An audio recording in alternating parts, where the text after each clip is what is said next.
Excuse me. Good damn afternoon, Americans. Jericho Green here with you once again. I'm ready, people. It's Friday. I got my bug assault. There's a fly in the studio. So as soon as he lands, he's fucking dead. Can't wait for that. As I mentioned, today is Friday. Something in the air on a Friday. If you're like myself and you live near, I'm about a half an hour from Lake Oroville. So if you live around any body of water, the weekend, you start to see people towing their boats, their toys around, getting ready for the weekend.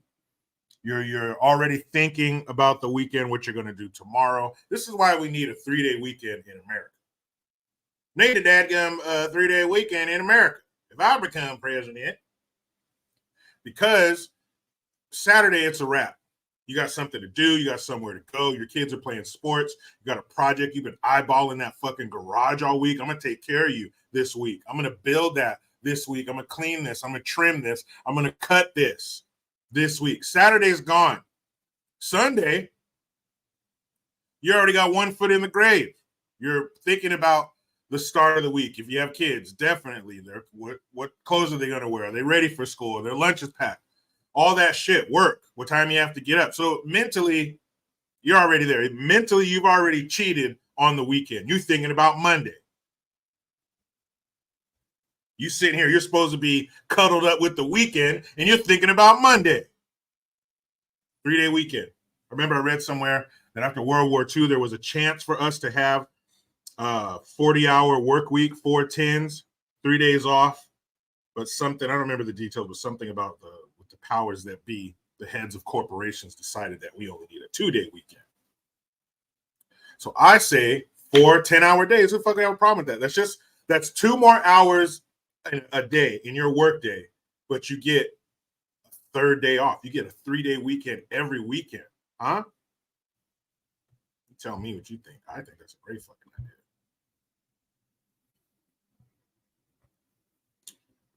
idea. Why not?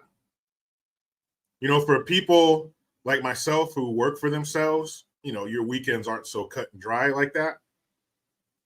But I remember when I was in the workforce, when I was in the rat race, doing the 9 to 5, I sure would have liked 3 days off. And eventually, toward the end of my time at TJ's, I did that. I had 3 days off every week. Man, that shit was nice. Because you got a day that you got to knock your shit out, but then you got 2 more days to chill, I don't mean just kick your feet up, but just to do something you want to do, be with people you want to be with, maybe hang out with the kids, hang out with the wife, hang out with your friends. Maybe you're the fan of a sports team or something like that. Bam Bam Bigelow says, I work 3 12s and 1 10-hour with 3 days off. And if you're working that hard, if you're busting your ass like that, you're going to want those 3 days. You're going to deserve those 3 days. But it sure was nice when I switched over to 3 days off. Man, it was nice. You blink and your fucking work week is over. I love that. That was nice. But shout out to you all. Thank you for being here. You all. Thank you guys for being here. Happy Friday to you. I hope this Friday means exactly what it's supposed to mean. End of your work week. If not, hey, your Friday's coming. Okay? Your Friday is coming.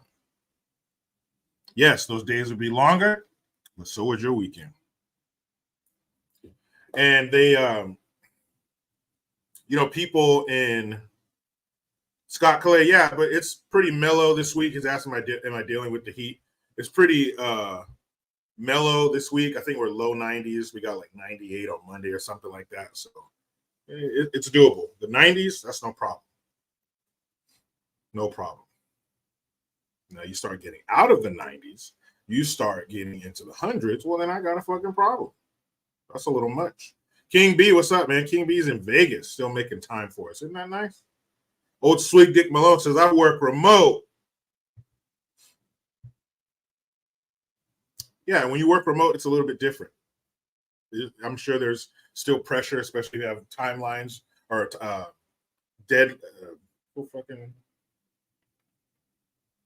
um, deadlines. That's the word I'm looking for. If you have deadlines to meet, yeah, you still have that pressure at home, but it's just not the same when you're there. You're kind of your own boss to a certain extent. Scott Calais says 105 here in Arizona. See, that's mellow for you guys. We're both dealing with mellow temperatures, mild temperatures. Today in Arizona, it's only going to be 105. And that's when people go in Arizona go, oof, babe, close the windows. Hand me a sweatshirt. It's only 105. I'm freezing. Wife's all huddling up against you, putting her cold ass feet. That's what we got to worry about now, gentlemen. We're getting out of the summer. We're getting into the fall and the winter. What does that mean? Your woman's cold ass feet. I remember the first time my wife put her cold ass feet up against me, I checked her pulse. Why would you check her pulse, Jericho? Because obviously she was a cadaver because her feet were cold like a dead person. Is she dead? No, she's not. She's perfectly fine. She's alive. It's just for some reason, warm blood doesn't travel down to her feet. It's your job to warm me up. I didn't see that in the vows. Did not see cold feet in the vows. All right.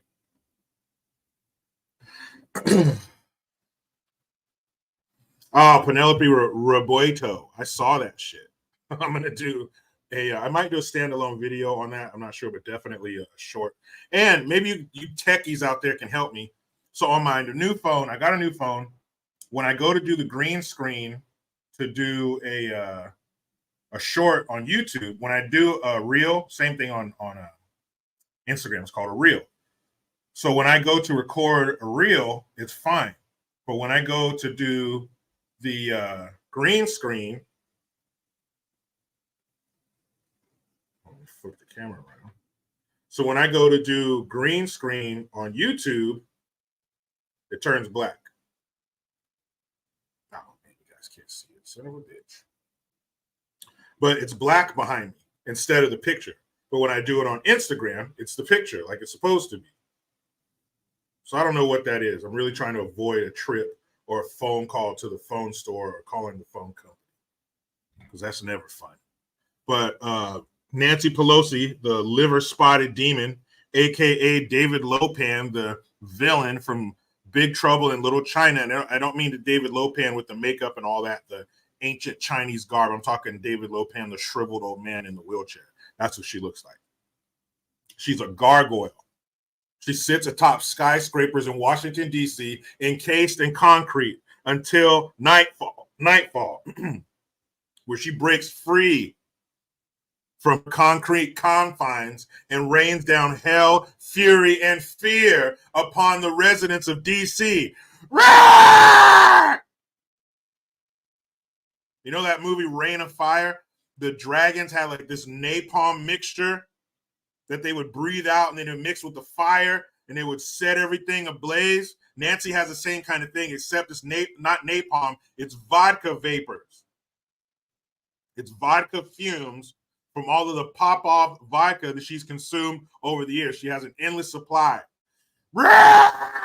She breathes fire. If you're outside, you're toast.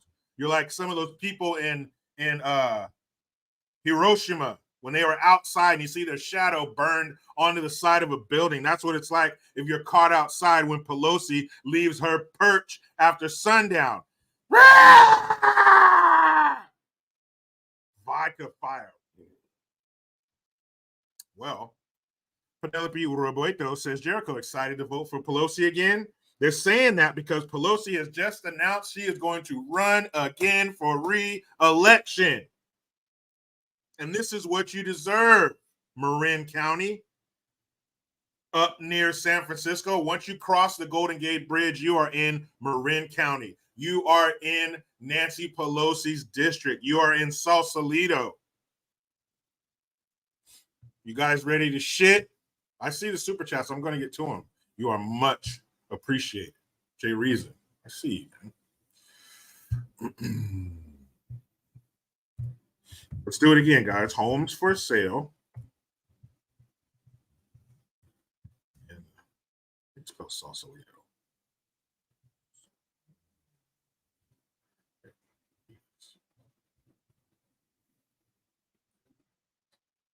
Sausalito, California.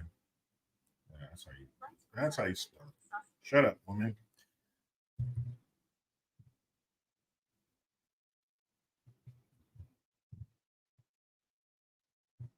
Sausalito. A lot of Italian people there. Okay. Bam. Let's share it. Let's share the screen so you can see what I mean. Bam. Here we go. Homes for sale in Sausalito, California. This is Nancy Pelosi's backyard. 6.8 million. 4-bedroom, 6-bath, 3,600 square feet. You guys got an extra almost $7 million laying around. Buy it. Look at that. Look at the size of that swimming pool for almost $7 million. 779,000. Boo. Yo, pool. Boo. Under 800,000. You suck. Poor person. You can't even see this one. Look at this. $1.1 million. 2-bed, 2-bath, 1,200 square feet. Are you guys ready to vomit anyone east of California? 1,200 square feet, $1.1 million. 2.1. 4-bedroom, 3-bath, 2,100 square feet. Look at this. You could hand your neighbor a cup of sugar out of your window to their window. Look at this. Look at how close. What? $2.1 million. I don't want to see my neighbors. Not only can you see them, you could hear them arguing, and you could smell their farts. If your neighbor's over here and they go, and they got their window open and yours is open, you're going to be sitting on the phone. Yeah, so then, yeah, we went over there. Ew, what is that? Is your neighbor eating boiled eggs again? Is there a sulfur leak? 900,000, 949,000. Boo, you are poor. 2-bedroom, 2-bath, 1,056 square feet. 905. Boo. But you're right on the pier. 2-bedroom, 2-bath. Oh, get ready to pass out. Are you ready? Sit down. So I don't want you to fall and you hit your head on something and you never come back.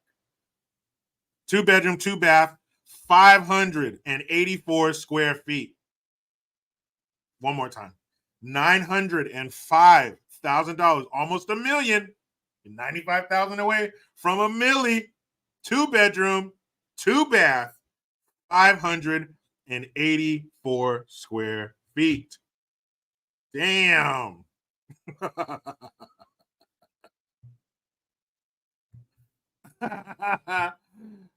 What is that? What?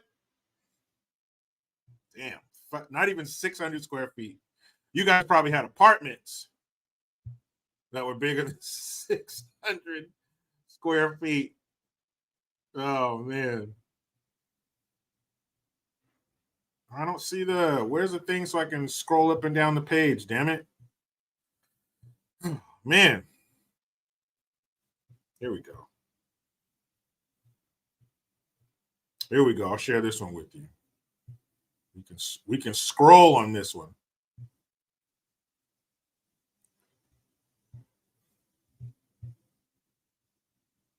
There we go. This is where Nancy Pelosi is. She's just announced that she's going to run for re-election. Why not?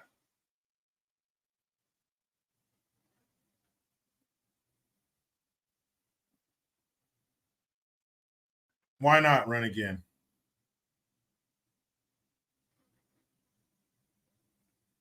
Next year, 2024, Nancy wants to give you more. Oh, that one's under 500,000. I'm not even going to read that. Disgusting. You're not even worth $500,000. 2.6. Not bad. Not bad. 240,000 down though. I'm going to need 240K today. Oh man. $2.6 million. You're on the dock, so you got the water right there. Here you are. Got the water. 2.6 million, 4-bedroom, 3.5 bath, 2,700 square feet.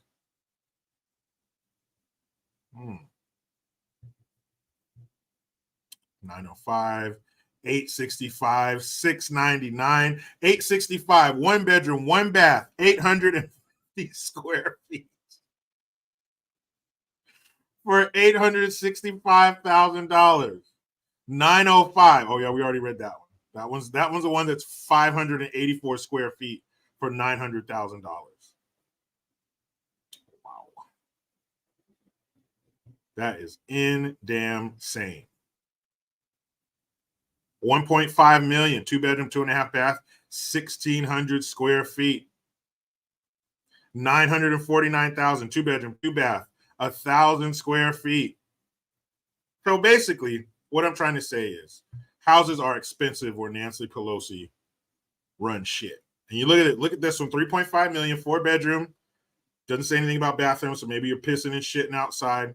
2,800 square feet. But you see this haze, this fog, that's what you're getting most of the year. You're paying all that money to see fog. Because San Francisco, that's what it is. Ain't no sunshiny California up there.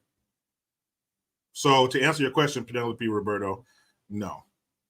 And I'm not even in her district, so fuck her. But no, I wouldn't even if I was. Jay Reason says, what's up, JG? 49ers Sunday. That's right, man. 1-0. Playing them, what are their name? The Steelers? The Steelers of Pittsburgh?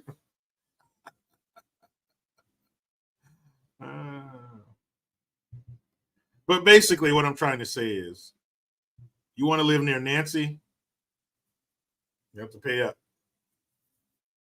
You're going to have to pay up, man. And yeah, these are all the people who will tell you that climate change is an existential threat.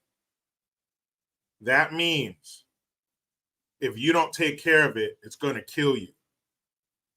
Existential, your existence. It's a threat to your existence. If we don't get a handle on this, we're all going to die. That's what that means. But they tell you that, but what is always surrounding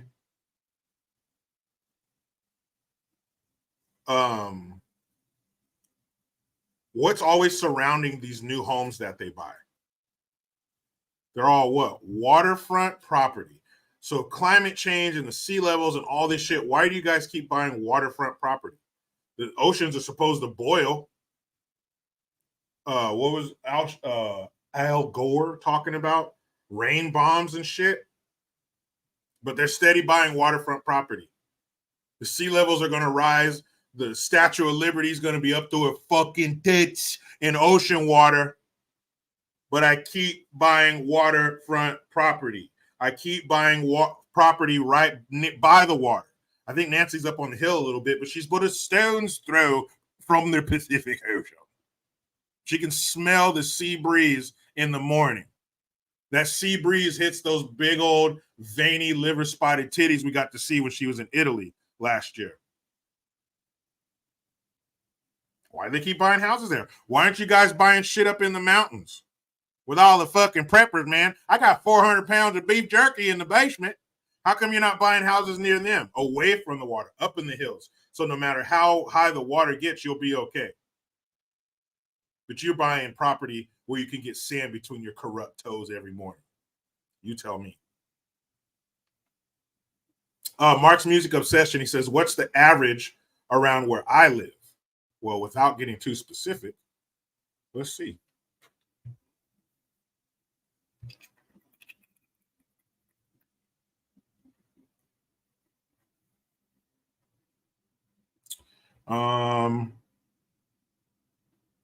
What would be the closest?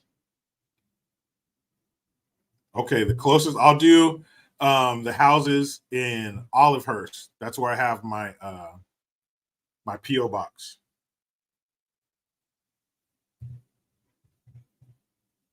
That hold on. That's like the town right next to where I live.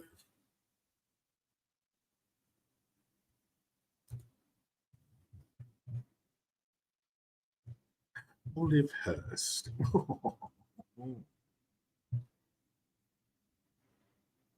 Olivehurst real estate agents. What? Hold on. She loading. She loading.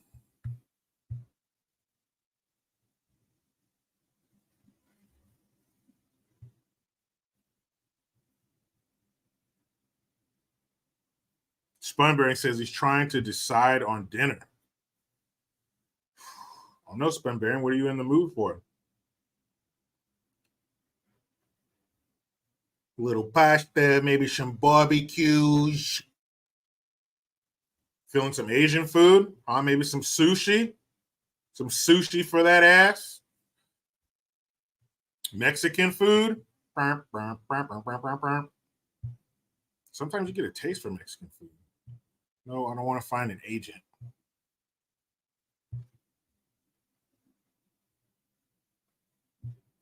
Okay. New homes in Olivehurst. Yeah, there is a whole new like subdivision over there. There's like the old Olivehurst, and then they're building a bunch of new houses over there. So let's see. And why is this so difficult?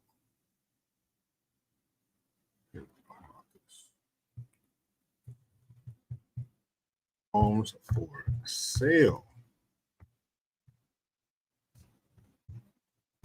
Here we go. Gotta narrow the search. So this is in my zip code. Here we go. Y'all ready for this? All right.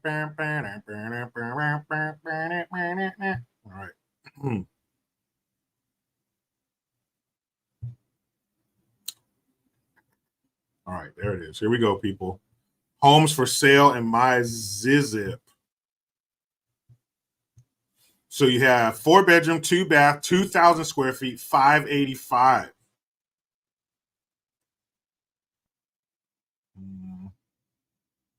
See, 467, 3-bedroom, 2-bath.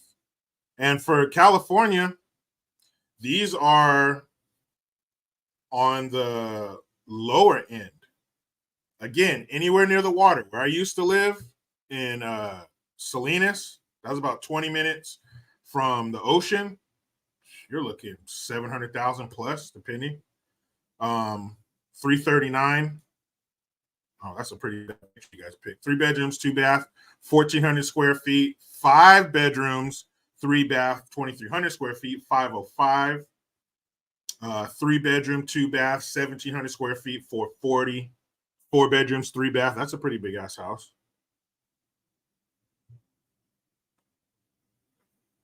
Little Spanish style there.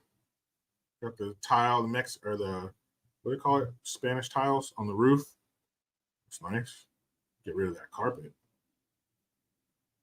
Carpet's got to go. It looks like a nice house. 570. And these are nice homes. This was 3,900 square feet. 8 bedrooms, 4-bath. Damn, for 675. Woo.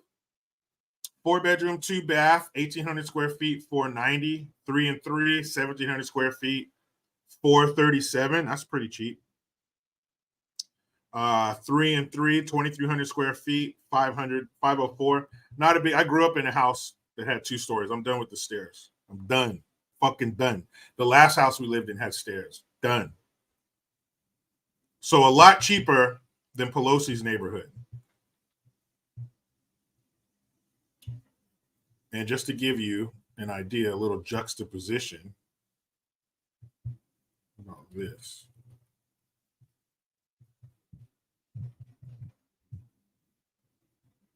Where I used to live, near where I used to live, Monterey. Homes for sale in Monterey. And Monterey is shit weather. June gloom. You can forget about sunny Junes and Julys and August. They don't get their nice weather until like October, maybe late September, October, November. They're Indian summer. Actually, you can't say that. It's Native American summer or indigenous people summer. But yeah, the weather is shit. Right here, $950. $950,000. 2 and 2, 1,100 square feet. over a million, almost 1.2, 2 and 1, 2 and 1 and 1.5, 1,300 square feet, 925. And again, your neighbors are pretty close, by the way, very close. 3 and 1, 1,200, 2.7, Saddle Road, 5 and 4, and 1.5, 5,000 square feet. So you're getting over by, you're like up on the hill getting toward the mall, toward Del Monte Shopping Center over there. Jocelyn Canyon. It's a little more of a rural setting here, so your neighbors may not be as close. 1.8 million, 4-bedroom, 3-bath, 4,000 square feet. 1.2, 1.2, 1.9. Look at that, $1.2 million, and the neighbors are right there. I'm cool with that. All that money better come with some seclusion. Oh, look at that one. 2.9. 4 and 3, 4,000 square feet. But not what you would think paying over $1 million for a house. But that's how it is in California, people. Oh, did I not share the screen? Sorry, you guys get it. All right, a lot of generous people in here. You've waited long enough. Miss S66 breaking the financial hymen from all the way over in the UK.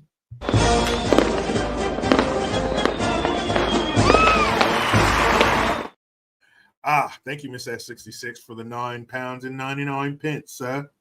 Love the profile pic. Love it. Jay Reason. We talk about top-notch sports content on YouTube. That's where you need to be.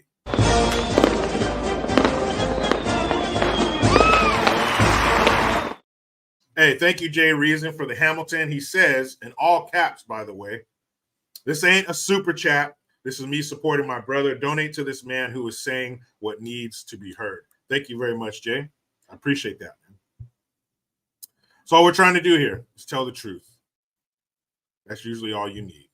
No extras, no additives, just pure 100% truth. The truth, not my truth or like your truth, just the truth. Heidi, thank you.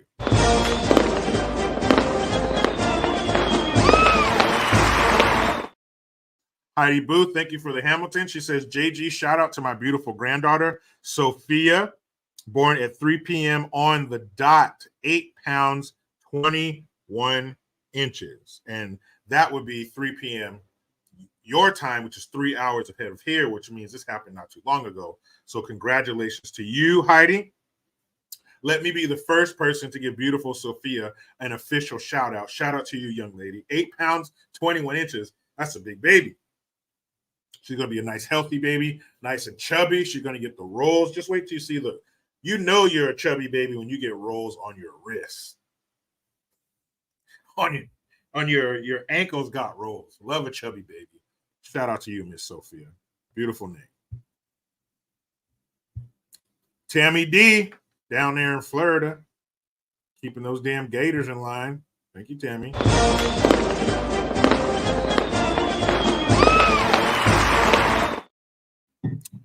Tammy says, let's help keep our brother from another to keep his lights on. Love what you do, JG. Keep spreading laughter among all this crap we're all going through. Much love to you and your family and the chat fam. Thank you, Tammy. Tammy's been down since day one, quite literally. She's my first member, the first member of Green Nation. I thank you. Christian Yohoser, he's up there. America's had it.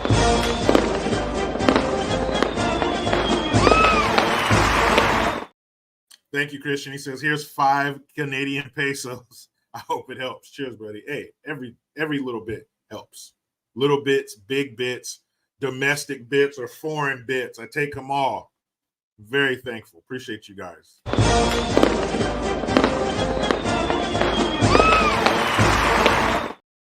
Heidi, again, thank you. She says, when she was born, 9/6 at 3 p.m., watched her enter into this Biden world. I said, baby, don't you worry. FJB, 8 ounces, 21 inches. Yeah, that may give you a moment of pause, but it sounds like she's surrounded by good people who are not going to let her be poisoned by the world that they want us to live in. And it's not going to be his world for much longer. We're going to get the right guy in there, and the world's going to be just fine for you, baby Sophia.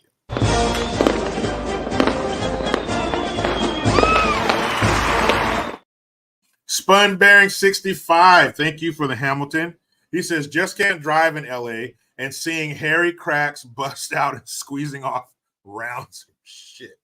It's terrible. I told you guys the other day, I saw a lady pissing at the bus stop. It was a torrent of vagrant piss, all frothy and bubbly, and there was a lot of it. You think tweakers don't get enough water? You think they're not hydrated? Talk to her. Because she was pissing like a damn farm animal. You ever see like a cow or a horse take a piss? You're like, damn, where'd all that piss come from? Well, same with that homeless lady. It is quite disgusting.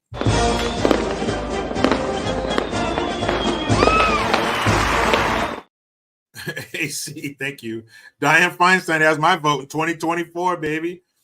She may have your vote, but I don't know if she'll be here to receive it. If you know, in the movies where they have that scene where they're developing the pictures in the room with the red light, and if you hold up a picture of Diane Feinstein in that red light, you're going to see the Grim Reaper standing behind her. I don't know if she'll be here to receive your vote come 2024. She's already halfway in the mausoleum.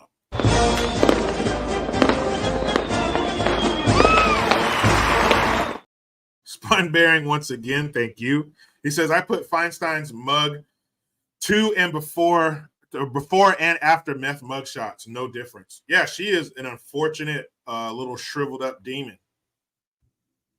She has like one eye open. She's all fucked up. She reminds me of the crazy hyena in Lion King.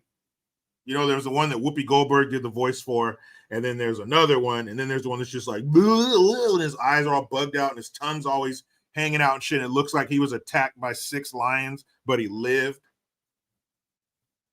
That's what Diane Feinstein reminds me of.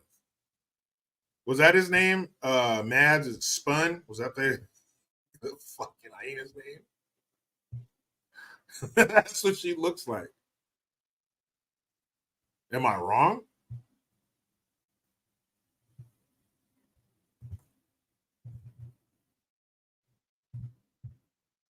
Diane Feinstein.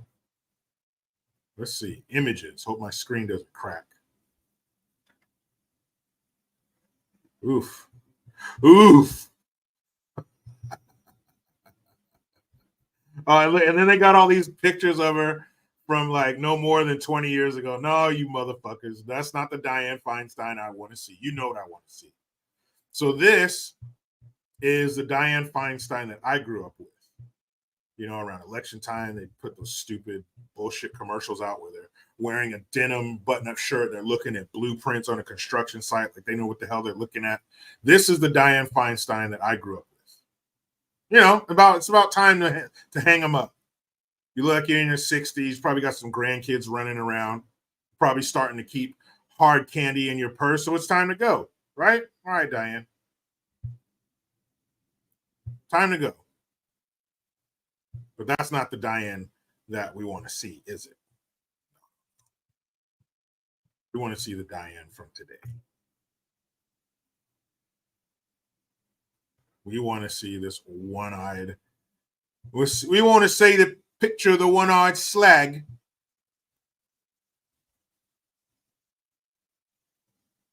We want to see the one-eyed Diane Feinstein that stands between you and eternal damnation in hell. You will not pass into the gates of Hades. That's the Diane we want to see. Don't play with me, internet. I want to see the woman who had to hand over power of attorney to her daughter, but she's still a U.S. senator. There you go. I am a U.S. Senator, Diane Feinstein, and I am the gatekeeper of hell. There you go.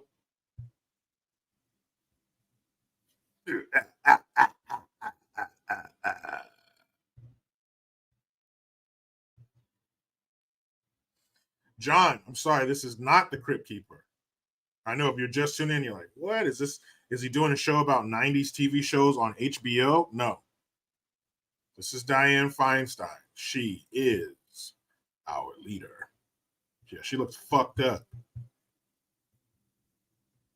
Again, if you're some regular old lady, I would dare not say these terrible things about you because you're an old lady and you should be respected. But you're not just some regular old lady. You're a U.S. senator who tries to tell us how to live our lives. So since you still want to be in the public sector, or not the public sector, not like being hired, but you still want to be in the public square. You're an elected official. You're here on the job. It's like playing sports. You're a football player and you're out on that field. Don't tell me, oh, don't hit me. I'm hurting. My back hurts. If you're hurt, get out of here. But if you're out on this field, we're going to play and we're going to hit hard. So if you're still a sitting U.S. senator and you still want to try and run our lives and push us down this path of commie shit, then I'm not going to take it easy on you, Dianne. I'm not. You are a decrepit old woman and you need to step away. You need to go be with your family. I don't know if you have 30 or 45 minutes left, but you need to go spend it with your family. We don't want you anymore. What the hell, man? What the hell? She's like, oh, man, sit your ass down somewhere. Go home. Go home. What are you doing? She owes a lot of powerful people. There's still a lot of shit she has to push through so she can make good on her deal with them. They're not going anywhere.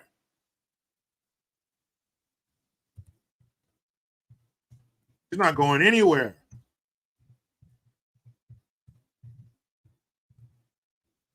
You know how much money she owes? How much influence she owes the Chinese government?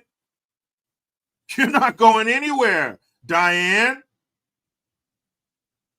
We still need you, Dianne. You get up there. You turn over. You give power attorney to your daughter, but you go nowhere. You stay there, vote how we tell you, Dianne. Yes, China. I will stay until my job is complete, China. Yeah, that's what I thought, Dianne. Forgive me, Lord China. I did not mean to disrespect. Well, you know better than that, Dianne. We tell you what to do. You execute it. You tell us nothing. We are firmly in charge. Yes, China.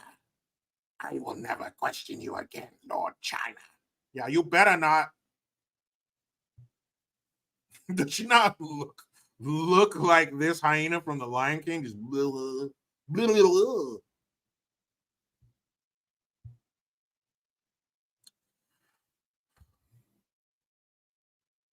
I wish these were someone else's politicians to laugh at. Wish we could sit back. look at that old ass lady who's still in government in that country. They're so stupid. Look at that feeble old man who shits himself. He's in charge of their country. They're so stupid. Oh, wait a minute. That's us.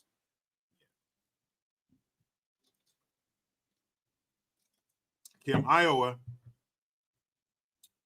Good point. Last person to see Harvey Milk. Then she took his office. Who's Harvey Milk? Oh.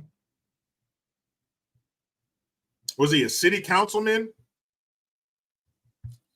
in San Francisco? I can't remember. Was he mayor or something like that? I can tell you he has his own fucking section of the San Francisco airport. That was disgusting to walk past all the stuff they have on the wall about him. That was gross. But it's San Francisco, honey.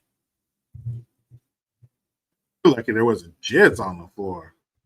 Yeah. I would not have liked that. Who was Harvey Milk? He was an American politician and the first openly gay man to be elected to public office in California. As a member of the San Francisco Board of Supervisors, there we go. Milk was born and raised in New York, where he acknowledged his homosexuality as an adolescent, but chose to pursue sexual relationships with secrecy and discretion well into his adult years. His experience in the culture of the 1960s caused him to shed many of his conservative views about individual freedom and the expression of sexuality. You notice the first thing they told you about this man was who he sleeps with, not his accomplishments. He was a member of the Board of Supervisors. That was it. Then we can get into all the other filthy shit. Milk moved to San Francisco in 1972 and opened a camera store. Although he had been restless, holding an assortment of jobs and changing addresses frequently, he settled in the Castro. The Castro is the soft, gooey center of San Francisco. That's where the alphabet soup group members reside. So let's see. He was a Democrat. Let's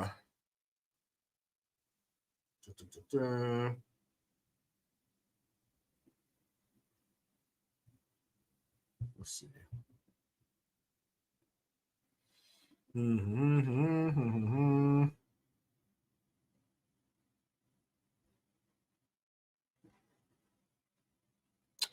Trying to get to his career.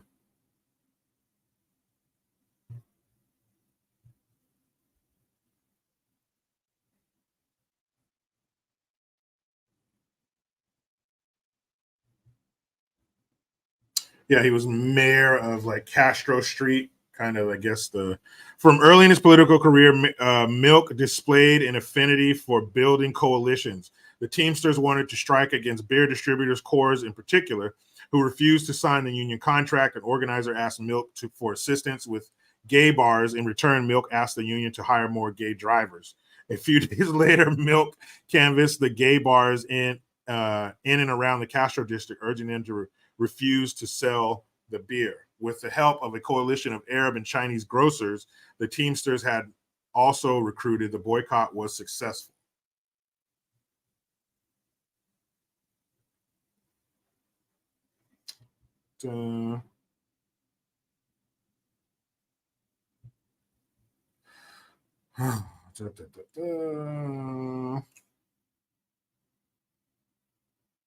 Okay, keeping his promise to Milk, newly elected Mayor George Moscone appointed him to the Board of Permit Appeals in 1976, making him the first openly gay committee. Who gives a shit? Milk considered seeking a position in the California State Assembly. The district was weighed heavily in his favor, as much of it was based in neighborhoods surrounding Castro Street, where Milk's sympathizers voted.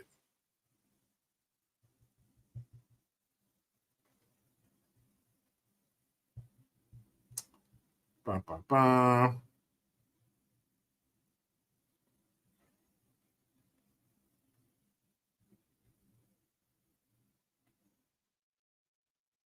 Yeah, he was sworn into the Board of Supervisors for being the first, blah, blah, blah. You can guess. Compared himself to Jackie Robinson. Who else did that? Haven't we seen another politician recently compare their plight to that of Jackie Robinson? Please.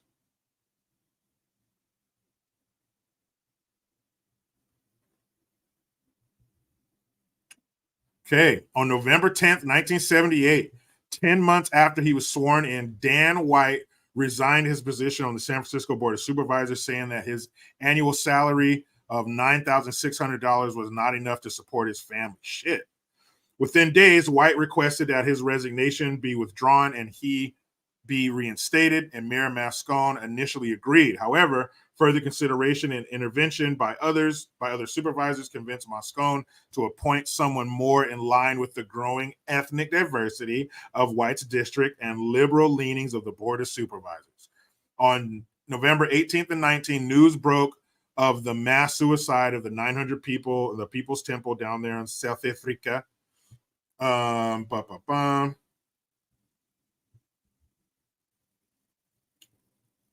Let's get to it.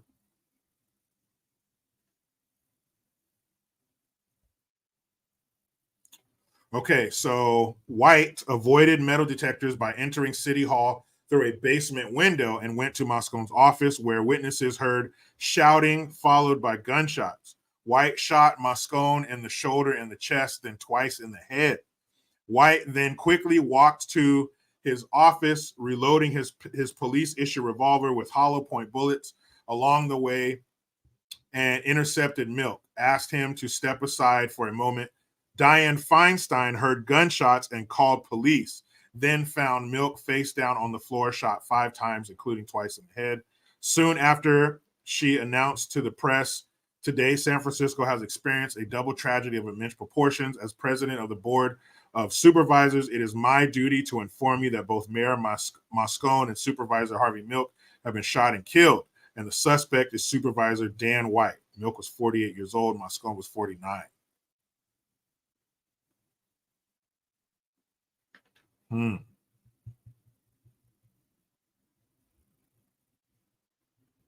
Well, Diane Feinstein, always involved in some shit. And that, people, San Francisco politics. How we do.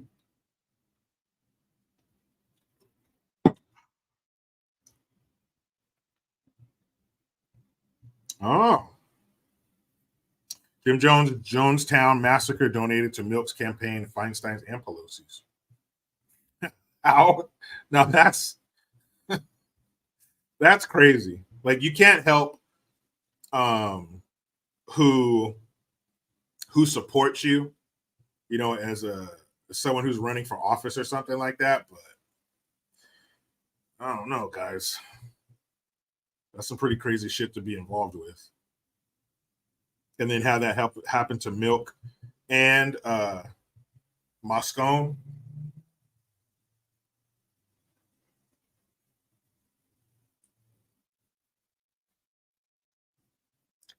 Go back to the Crypt Keeper.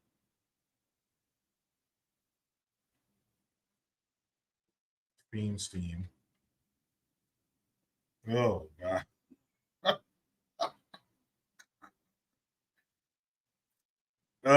Born Diane Emile Goldman, June 22nd, 1933. Shit. Woman, you are old as baseball. Oof. Chair of the Senate Intelligence Committee, in office 09 to 2015, preceded by Jay Rockefeller.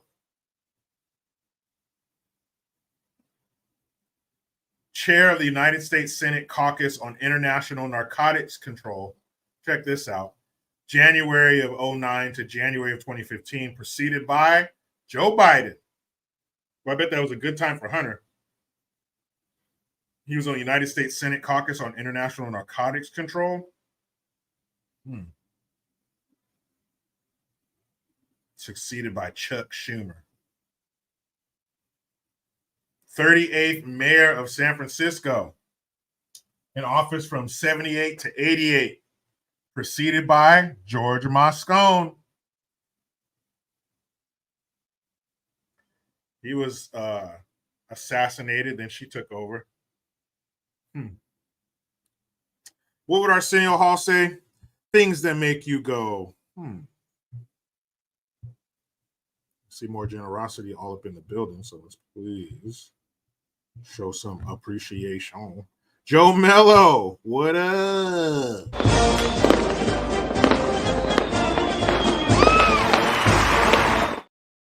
Good looking out, Joe Mello. Hey, Jericho and chat.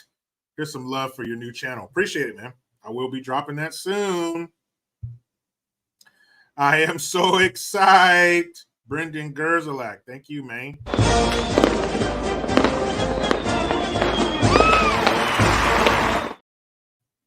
Let's see. Appreciate that. Appreciate the Hamilton.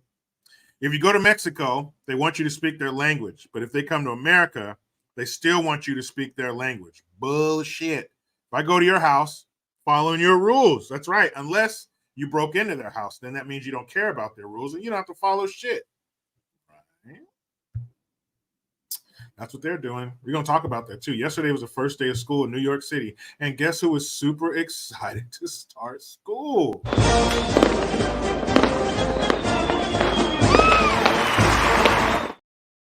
Tammy, thank you very much. She says Diane Frankenstein, excuse me, was mayor of San Francisco during the Night Stalker frenzy and screwed it up, which is why that piece of shit went back to LA. I saw a documentary on that, and I remember him coming up to San Francisco and killing like 3, 4, 5 people or something like that. And there was some kind of miscommunication or breakdown in communication, which allowed him to keep going and go back to Los Angeles. I do remember that. What an idiot.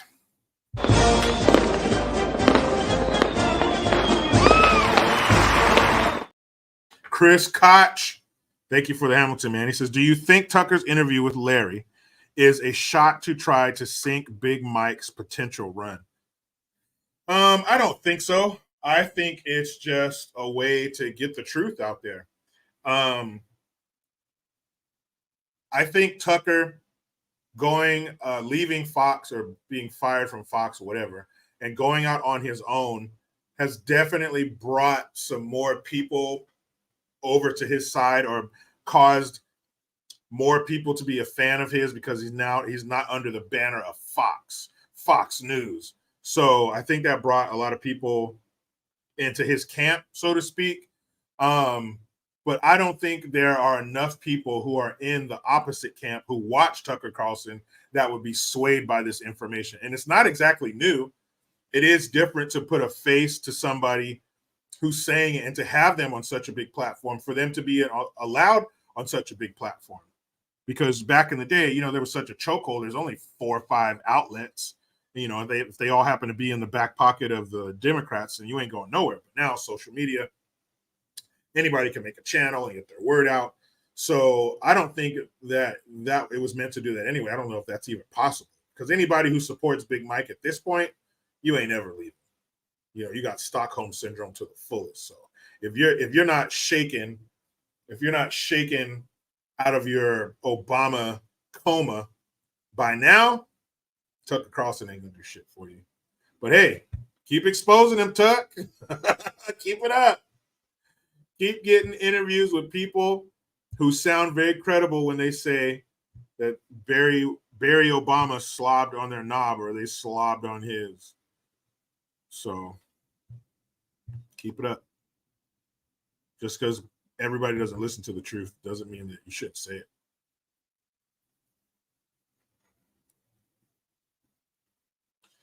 Yeah, that's another one, Kim. Diane Feinstein was getting money from Ed Buck. Do you know the one that killed the black call guys? Yeah, it was a few of them. That happened like a couple of years ago.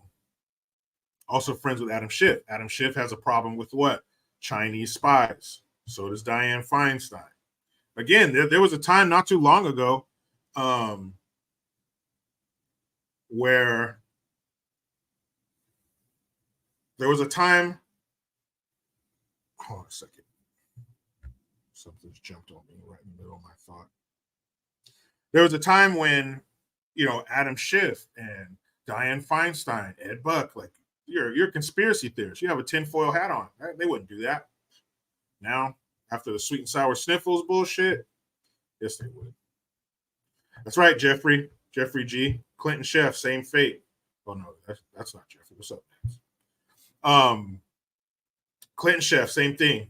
He had an untimely demise. And that too. People, powerful people getting rid of, killing people in their orbit who know information. That's reserved for movies. That's some MI6 spy plot. Nope. Real shit. No shit. Yes, Chris, they do. They keep voting for Adam Schiff. What was that? Ming Ling or some shit? He had a relationship with a Chinese spy. And of course, when you're banging somebody in the pillow talk, I'm sure he didn't talk about anything pertinent to his job in the US government when he was shacking up with a Chinese spy. I'm sure that the Chinese government didn't send her to his bedroom. Thank you, Jennifer Norwood. It was Fang Fang. Even worse than Ming Ling. It was Fang Fang. I'm sure the Chinese government did not send her to his bedroom knowing that he would spill the beans like a clumsy Mexican chef. You know, that pillow talk was fruitful. Probably had a bug, probably bugged the headboard. After she loved him a long time, he would just sit there and blah, blah, blah, blah, blah, blah, blah, blah, blah. Idiot. That's one of the oldest tricks in the book. Some foreign government sends a woman to extract information from a man. You know why? Because we are distracted by the ditch in the clan. And I seriously doubt that Eric Swalwell was drowning in puss coming up. So when they threw it at him, he was like, yep. Tell me about your nuclear secret. Oh, okay. Well, you promised to keep touching my wiener?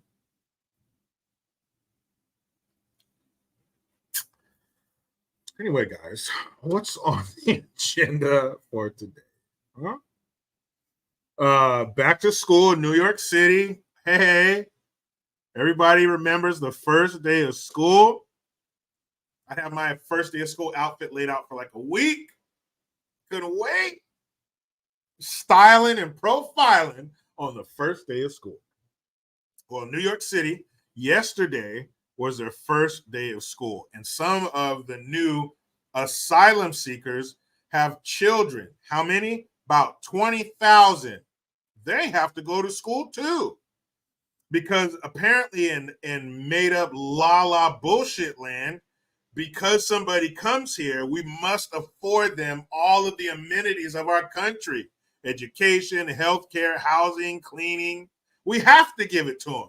I don't know where that's written. It probably isn't, but if it is, it needs to be erased because that's bullshit. Everybody, they always want to point to, look on the Statue of Liberty, bring me, you're tired, you're hungry. That was a poem from a contest. It's not in our Constitution. We don't have to do this. But for some strange reason, these jackasses do. Why? Because it's so easy to spend other people's money. It's one of the easiest things in the world to do, and they do it well. They do it well. Who spends other people's money better than an American government entity? Nobody. Ronald Reagan says, people say that the government spends like a drunken sailor. Well, at least the sailor spends his own money.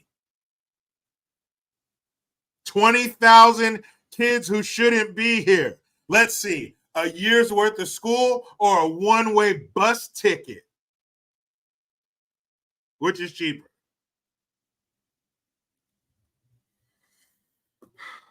Keeping it in New York. That's why I named this live stream a New York Minute. And the picture I use of the Olsen twins is from a movie they did called A New York Minute that my daughter used to watch when she was like 6 or 7 years old, and it is fucking terrible. But when I thought of New York Minute, that's what I thought of. So staying in the great city of New York. Remember growing up, or at least when I was growing up, in the 80s and 90s, you know, hey, fucking New York, hey, if you can make it in New York, you can make it anyways. Yeah, we're fucking tough in New York. We build the skyscrapers. We drive the cabs. You got a good fucking slice over here. The good bagels over there. New York. That's going to be different, though. It's no longer going to be New York. It's going to be more like, hey, Jordan Nueva York, the greatest city in the world, my friend. I come here with nothing. They put me in the Roosevelt Hotel. something like that. Or the great city of New York. I come here from West Africa. I had nothing.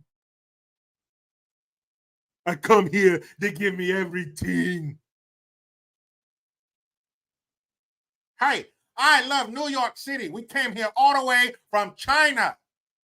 I bring my dog, my Louis Vuitton backpack. They give me everything I need to be here. Terrible, terrible. Oh, Teron Isaac says, that damn pizza was mediocre. Damn it, New York. You already slipping on the pies. Here we go. The fly landed, people. It's over. It's over.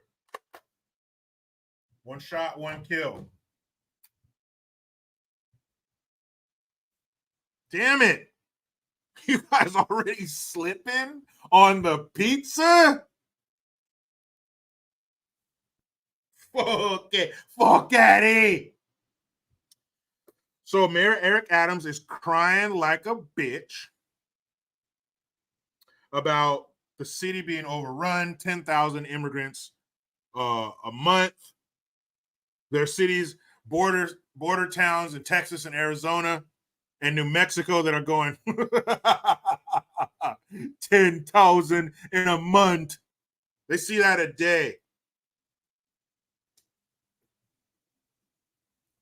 He's crying, oh, it's going to destroy New York City. All the costs of healthcare and housing and food and their laundry service. Why are you offering that? Oh, that's right, Weapon X. I fucked him up. I got a little holder on my desk, and I got some magazines, Truth, Justice, America Way. I got an old fucking notebook that I filled up with notes, and he landed right on top of it. Out of here. Out of here.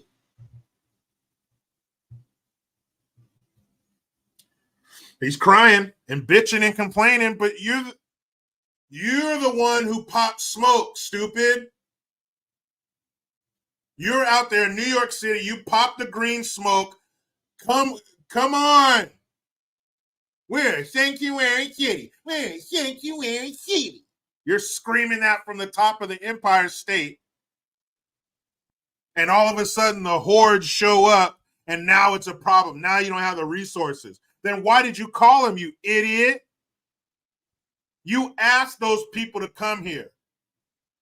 Your stupid need, your ignorant, disgusting slap in the face of New Yorkers' need to be a sanctuary city, coupled with the incompetence and the incontinence of Sloppy Joe and his administration, is a perfect storm to dilute the American landscape, to wash out the American voter and import new ones.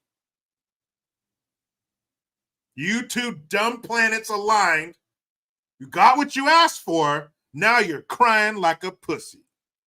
When they brought you in here and booked you, you was crying like a pussy. Yeah. So now you're crying, Honcho, help me. Sloppy Joe, help me. This is what you wanted, dummy. Now you want to cry about it? That makes this much sense. The dumbest shit I've ever heard in my life. This is what you wanted. Now you're crying because you got it. We shouldn't have asked for it, stupid. Maybe you should have checked in with the residents of New York City and said, hey, do you guys want a bunch of unchecked, unvetted foreigners coming here from countries where the age of consent is 12? I think New York would have said, hell no. I'm sorry, more like New York. Hell no, son. Stupid assholes. And Chicago, you're done. I don't know where all you stupid Democrat voting, dumbass black folk in Chicago are going to go. Maybe you'll assimilate and start. I don't know. But old Chicago is dead. You're fucking dead. You're gone, black Chicagoans. You are no longer necessary. You are obsolete. You're the T800. You're not the T1000. You're not the liquid metal. You're obsolete. You're a T800. They don't need you anymore.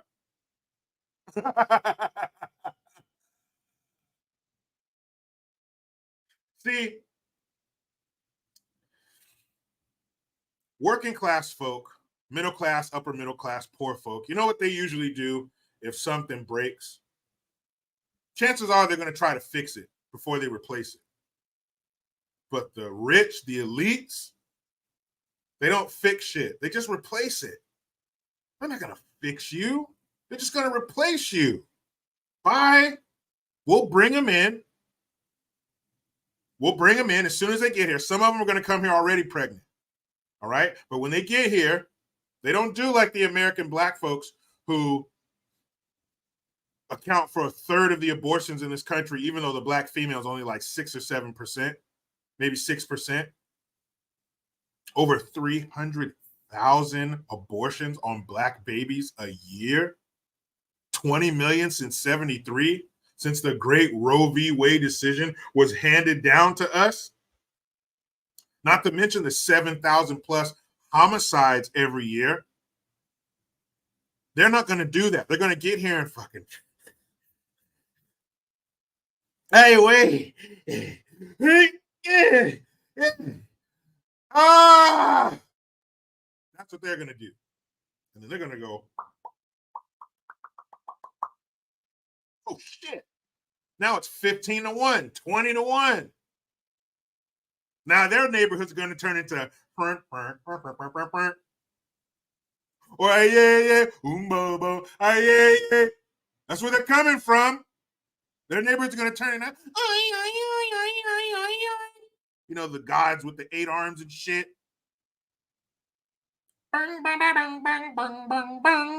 That's what it's going to turn into. Because all these people, they're importing them from all around the world. They're going to get here and go like this. They're going to multiply. And they're going to push your dumb ass out. They're going to take over Chicago. They're doing it in your face. They're doing it in the face. You're going to your city council meeting 5-10 years too late. Don't do this to us. Don't bring them here. But 3 years ago, Sanctuary City.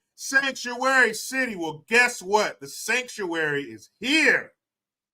The only thing is, it's not a sanctuary for you anymore. Dumbasses. Chicago is gone.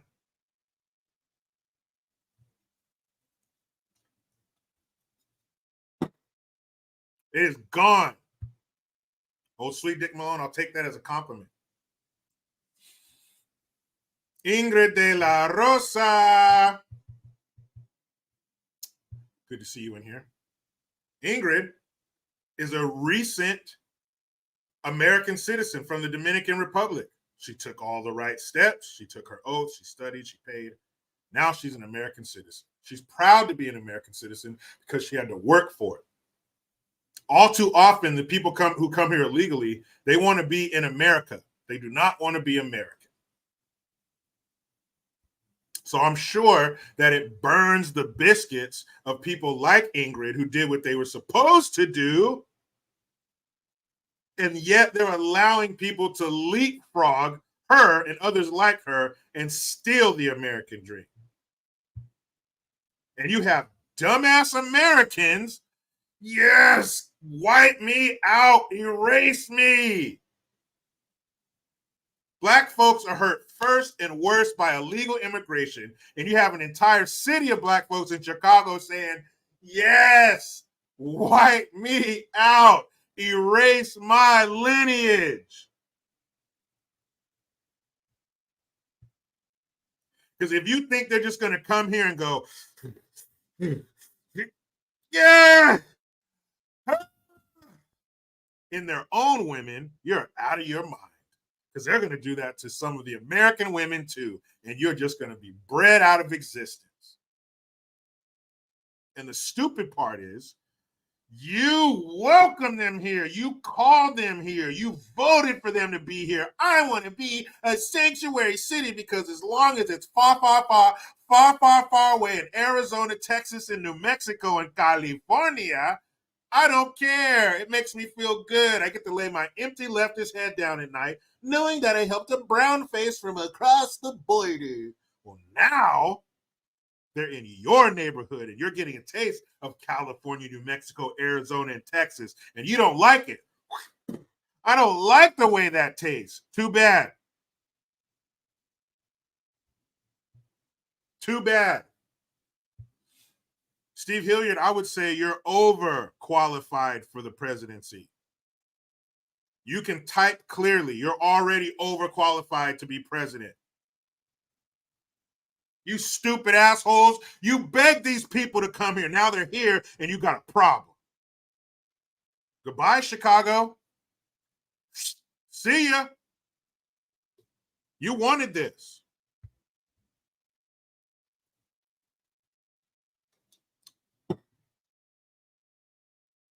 Exactly.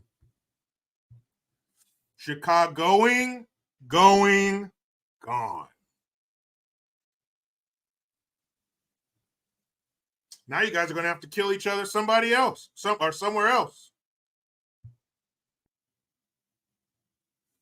Now you're going to have to go and gun each other down in record time, at record paces somewhere else. Chicago is no longer going to be America's shooting range.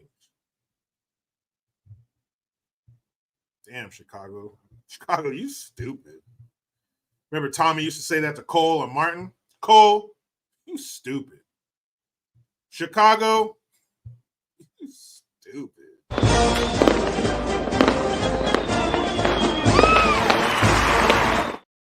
Justin Des Roches, member for 6 months. Thank you, man. You've been down since day one. He says, woohoo, my 6th month. Well, if that ain't a reason for van creeping and getting played, no, it's not a reason.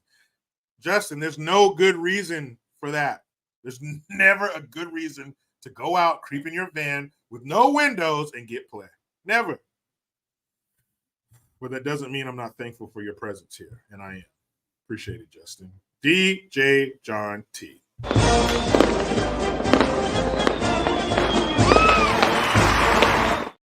DJ John T, thank you. He says, hi, Jericho. Sorry I'm late. What did I miss? Well, we covered a plethora of things. Pelosi's running for re-election again. We looked at some housing prices in her district near where I live, where I used to live. But I don't think you missed any of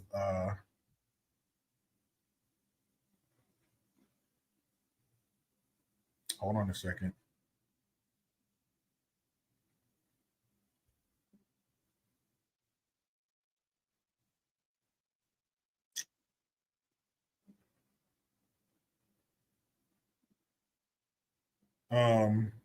My wife had a grocery order and they delivered it to the wrong house, and I just got a text from my neighbor. I think your groceries got delivered here.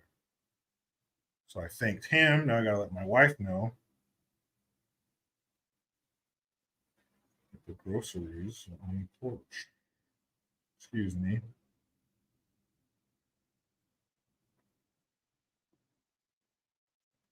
This is happening in like real time, guys. This is real time, real life. Like, I'm living here. Like, this is happening. But I don't think you missed any of the main points that I wanted to make today, DJ Jockey. So it's okay. You made it. Mr. Comic 2009, thank you.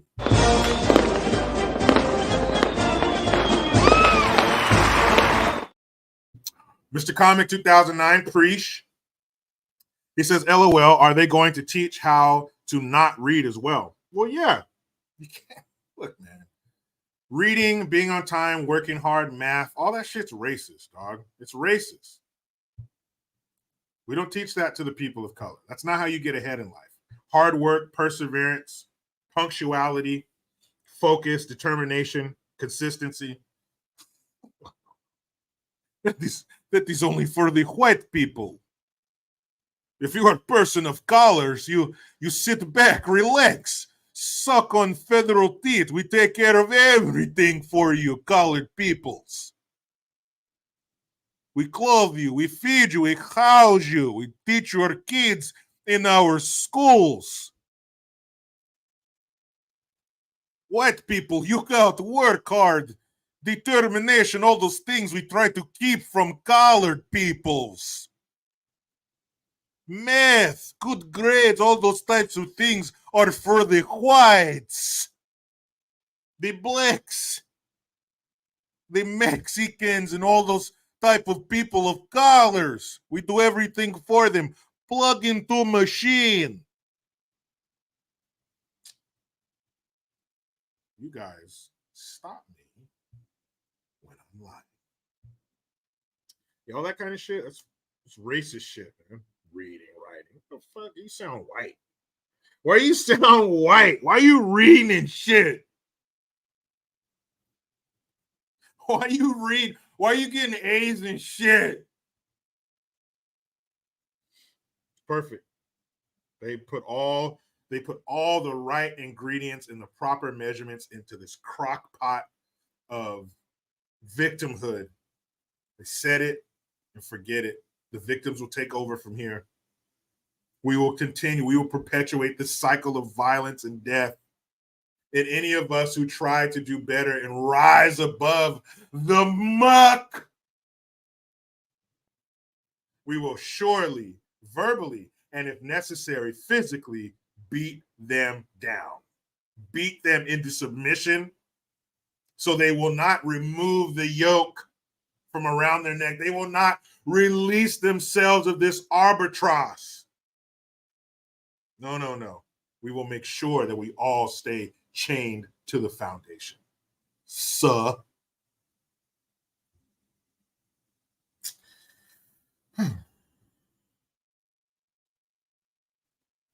Right?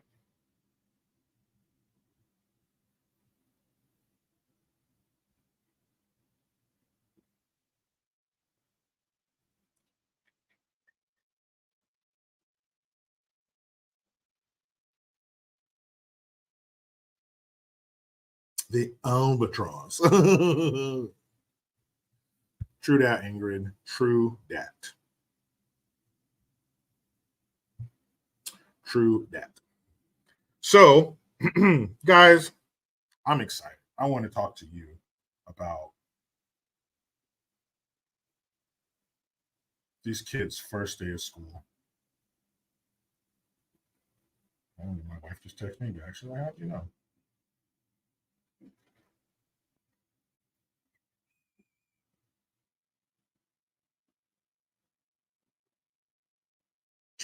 Mhm.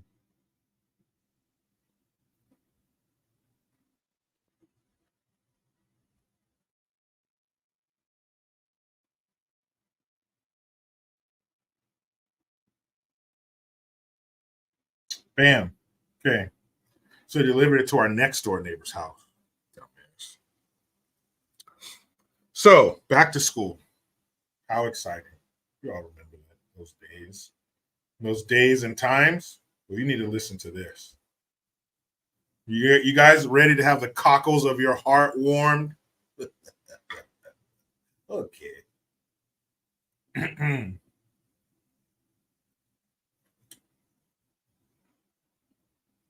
Okay. Find it here. I got it on my phone. Let me pull it up here so we can read this heartwarming story together. Oh, you ever hear a story so heartwarming that you just go, oh, get ready.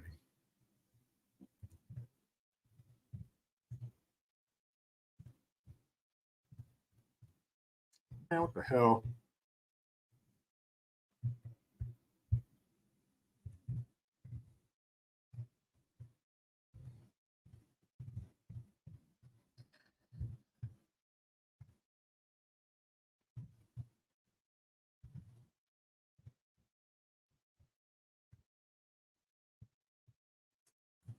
See.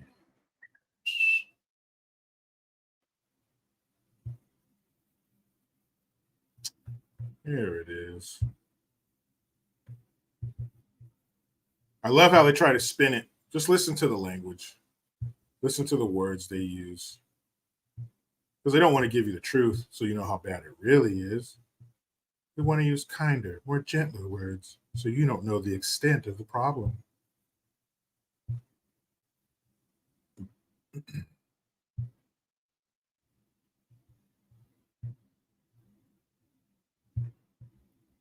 Here we go.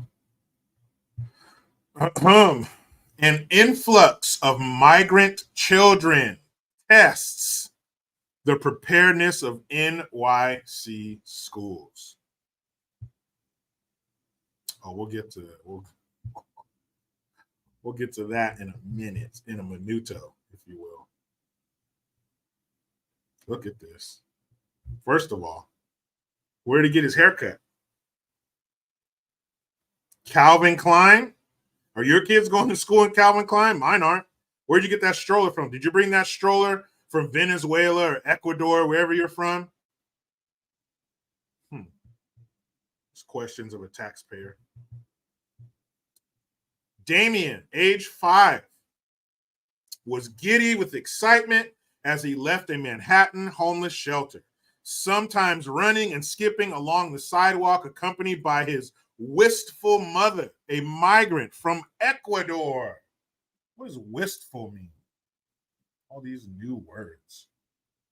Wistful. I know what it sounds like it means. Wistful. Having a showing, a feeling of vague or regretful longing. What is she regretful? Girl, you hit the damn lottery. What I want for him is a future. Kimberly Karchipuya. Damn, that's some fucking Indian Mexican names. Or not Mexican, but El Salvador. Where's she from? Ecuador. That's like one of them Indian Ecuadorian names. Karchipula. Said in Spanish. Why didn't she say it in English? Of her son, one of nearly 800,000 New York City public school students who headed off to class Thursday for their first day of the new school year. See, they're just part of the 800,000 American citizen. They're all the same. They're part of that 800,000 American children. They're just like us in Spanish. So if she only speaks Spanish and her son's only 5, well, she obviously didn't teach him to speak English because she doesn't speak English. So that means he only speaks Spanish. So what are they going to do? You got to teach him how to speak English, don't they? That is what school officials want too, as the city's classrooms work to accommodate nearly 20,000 migrant children newly arrived in the U.S. So they have the added pressure of 20,000 kids who shouldn't be here, a number that could swell as record numbers of families cross the border from Mexico in hopes of gaining asylum.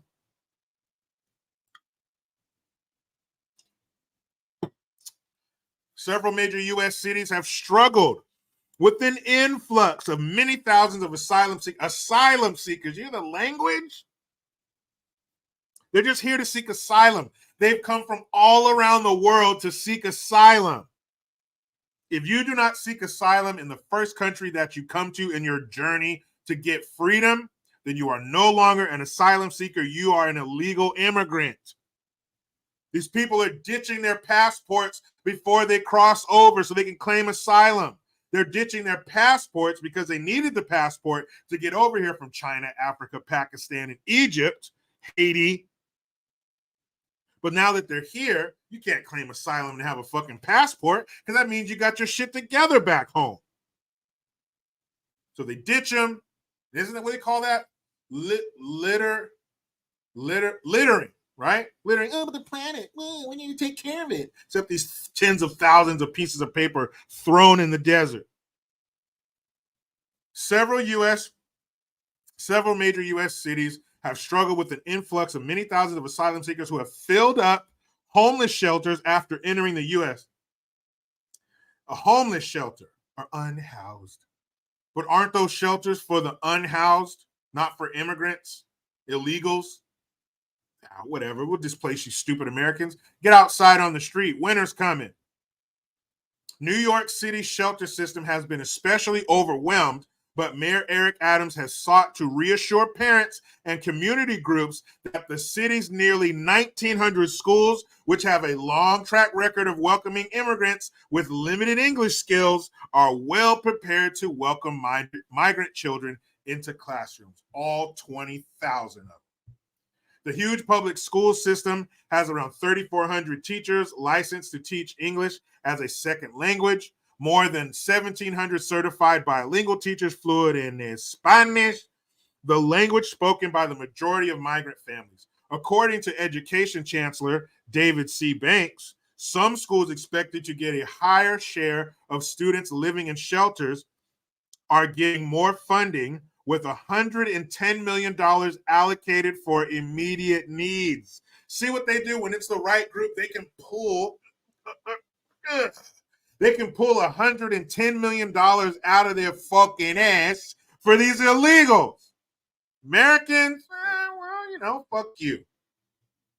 And let me ask you this. Let me go back to the comment section so I can see your response to this one.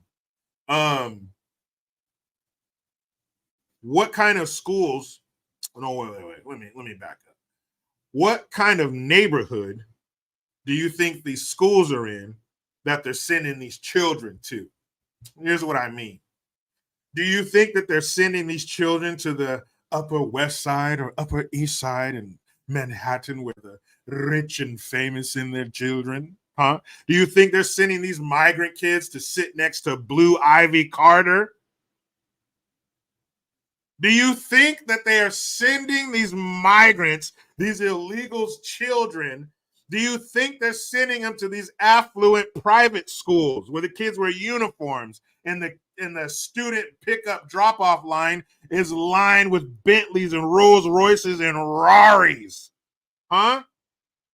Do you think those are the kind of neighborhoods and schools that they're sending these children to? Of course not. What are you, stupid? No. They're sending their children to the schools with all the niggers and the spicks. That's where they're sending them. They're sending them with your black ass and your brown ass and your yellow ass. They're sending them to your schools. They will not have these filthy little bastards sitting next to their kids, taking resources from their kids, increasing the student workload on their teachers. They're not going to get a slice of that 20,000 immigrant child pie. No, they're sending them to your fucking kids. You blue, look at you. Look at the color of your collar. Is it blue? Then they're coming to you. Fuckers. That's right, Aaron. And I said it.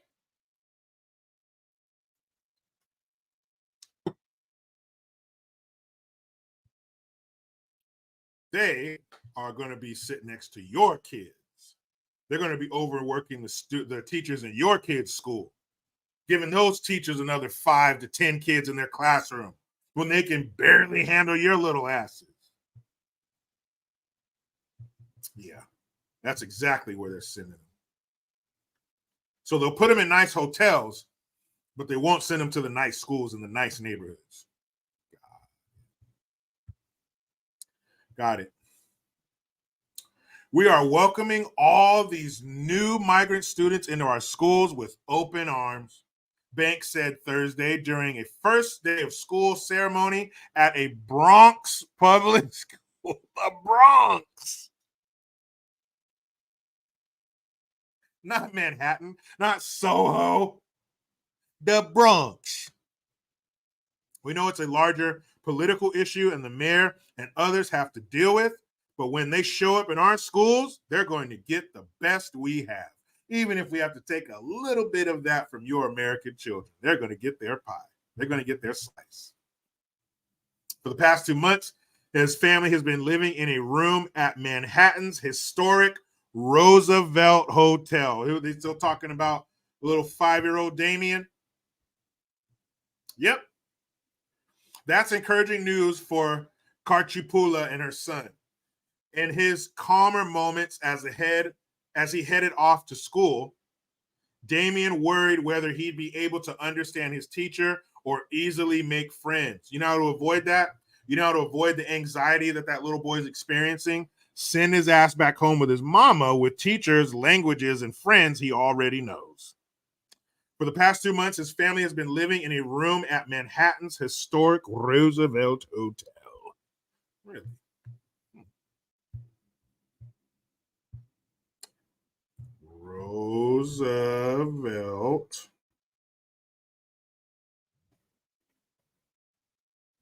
Roosevelt Hotel, NYC.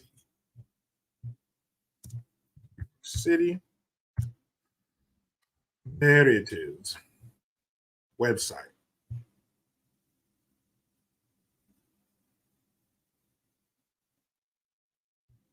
Oh, for 100 years, Roosevelt Hotel has been there. That is something else. That is something else. Reserve. I'd like to reserve a room. Roosevelt. Reserve. Little calendar. What? God, help me with this. Help me out. Because I want to book a room at the Roosevelt Hotel. Midtown Manhattan. Boy, that's nice. Midtown, you're right in the middle. Look at this. Look, doesn't that look nice? Wow, Roosevelt Hotel. That's nice. Reserve. You guys see that? Well, right behind this little picture, this right here says reserve. So I'm trying to reserve a room at the Roosevelt Hotel. Click. Damn it, it brings me back to this. Why? Okay, let me go down here. Contact us or something like that. 45 East 45th Street. So you know in New York, if it's a low number, it's in a nice area, right? Privacy policy. But not okay, reserve. Let me try it one more time. Reserve. Click. Nothing. Son of a bitch. Okay, check availability. Maybe that's what I was supposed to do. Okay. Visit official website. Got it. Damn it. It brings me back to the same screen. What the hell? That's so crazy. Why can I not reserve a room at the Roosevelt Hotel? Room availability Sunday, October 22nd to Monday, the 23rd. 2 guests. Me and the wife want to hit New York City. Visit hotel website. Got it. I'll click on that. Bam, brings me back to the screen right there. Okay, reserve. Let me hit that. Boom. Damn, brings me back to the same screen. Why is that? Why can I not rent a room at the Roosevelt Hotel? I want to go with my wife. I want to hit New York City. New York City? I want to take my wife on a nice weekend in New York City. I want to stay at the Roosevelt Hotel. Daddy, I want a golden egg. All right, Veruca. I'll do my best to get you a golden egg, Veruca. Don't care how. I want it now. I want a room at the Roosevelt Hotel, Daddy. Okay. All right, Veruca.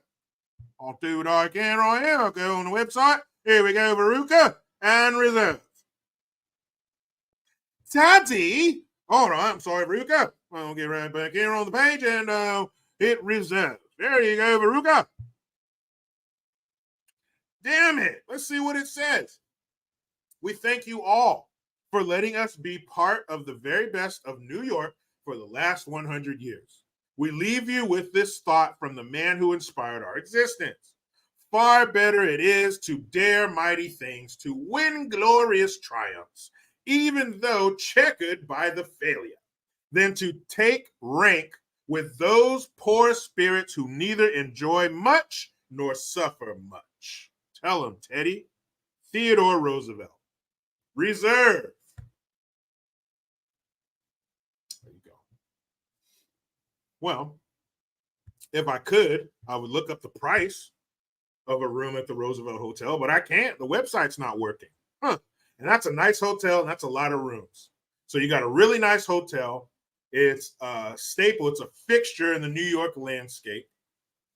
You just came off of summer. That's prime time for any hotel because people are traveling, even though the gas prices are higher than giraffe pussy.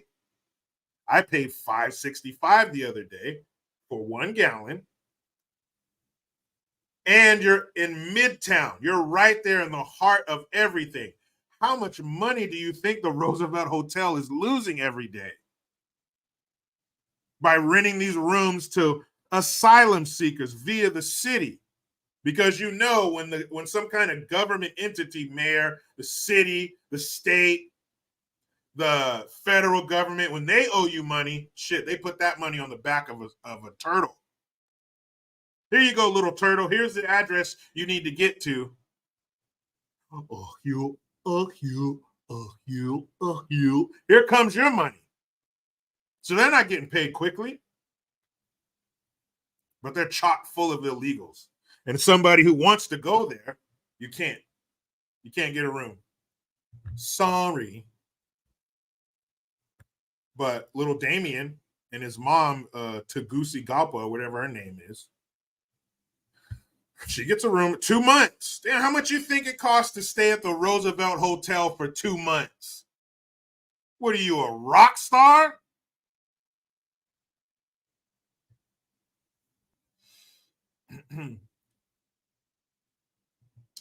So she has been staying for the last 2 months at the Manhattan's historic Roosevelt Hotel after years of being closed, was converted into a city-run shelter this year for newly arrived migrants, hoping to find work and a better life for their children. Well, what are you trying to do out there, you stupid American? What, you trying to make a better life for your kids too? Spit on you and your fucking children, man, because the foreigners' kids are way better. They just want a better life for their children. Why are you guys being dicks? The city of New York, why didn't you reopen the Roosevelt Hotel for those Americans and veterans who are on the street? Oh, never mind. Karchipula's immediate worry was getting Damien to class early, traveling by city bus. Oh, what a pain in my ass. And foot to reach her school 75 blocks away in East Harlem. Scores of other families gathered at the school's gates waiting to be let in. In recent weeks, his mother, 22, oh, you young. You got one, you got a 5-year-old, and you got one in the stroller. Told you. I told you. They come here, pregos. Has vacillated, I like that word, between elation and worry, especially fretting over her son's ability to keep pace with his classmates. And she hopes there are good teachers at her son's new school, teachers who would be kind and patient. There better be good teachers there for my kid who shouldn't be here. It's been a hard few months for the family after leaving relatives behind in their small Ecuadorian city about 100 miles south of the country's largest city, Guayaquil. In recent months, Ecuador has struggled with growing violence and political instability. That sounds familiar. We came to a place where we don't have family. It was hard. There were days where I cried because they were hard and difficult days because I knew I wasn't going to go back to my family. Karchipula said. Nonprofits such as New Immigrant Community Empowerment, that word empowerment, more commonly known as NICE, have helped families work towards stability. It was hard. It was hard for her, you American piece of shit. You don't know what it's like. You don't know what it's like to have hard times and worry about your children and how you're going to provide for them. There's never been one American mother who stayed up late at night after her children went to bed and cried. Only illegals love their children that much. Not you. Not you, you red, white, and blue bitch. You don't love your kids like they do. No American mother's ever sat up crying, worrying over her children. They just want a better life. You don't know what that's like. You Americans have everything. You want for nothing. Your children are healthy. Your family's healthy. Your refrigerators are full. Your bank accounts are overflowing. You want for nothing, Americans. None of you had shitty lives and shitty upbringings who want to make it better for their kids. All Americans for all generations have had a perfect life. None of you grew up poor. None of you use that motivation to ensure that your children will never have dry ramen for dinner, cereal with no fucking milk. They'll never grow up with the cabinets full of something that says government cheese on it. You know nothing of that. You Americans on your high horse. These people work harder than you. They love their children more than you, and they are better than you. That's why we need those people here. That's why we need to welcome in these immigrants, because they're better people. Exactly, Matthew Coolidge. You fucking Americans never dumpster dive for furniture or things that you needed. Fuck you guys. Ingrid De La Rosa, you came from the Dominican Republic. You don't know what it's like to struggle. You're an American citizen now. Your life is fucking perfect. Those children deserve to be here. Those people deserve to be here. They deserve to leapfrog you in line. Remember as a little kid? What was the worst thing you could do as a little kid if there were people lined up to cut in line? You're a cutter, peanut butter? Cut you in line. Fuck you guys. Fuck you. What do you need, American? Oh, I'm sorry. 22 of your veterans kill themselves every day. Oh, what do you want? More resources? Oh, homeless, you sleeping on the streets of New York? There's rats crawling over you while you sleep? Fuck you. We're going to open up the Roosevelt, baby. We're going to treat these people right. And you're going to fucking pay for it. You New York piece of shit. You're going to pay for it.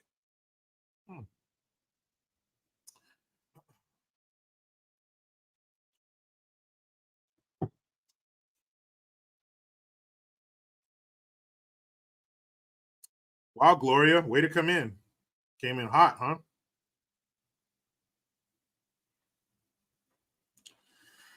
But you know, whatever.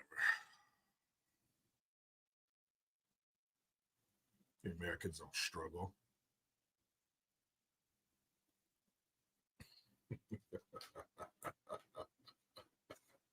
Your children don't feel anxiety on the first day of school, who their teacher's going to be. Are they going to make new friends? That's unique to the children of the illegals. Only they have those worries. Only their children have those thoughts. American children, you know everybody and everything. Your kids don't even need to go to school. They don't even need it. They're already educated.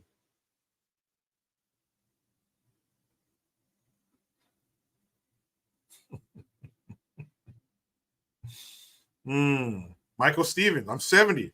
Worked all my life. Live on $850 a month on food stamps, a veteran, and I use secondhand furniture. Not use underwear or toothbrush. Well, all you got to do, Mike, mind if I call you Mike? Leave America, ditch your passport, back across the border. You have to worry for nothing.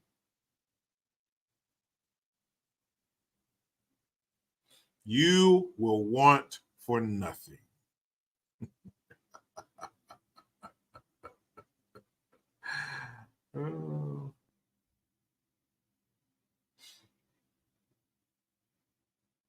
That's funny shit.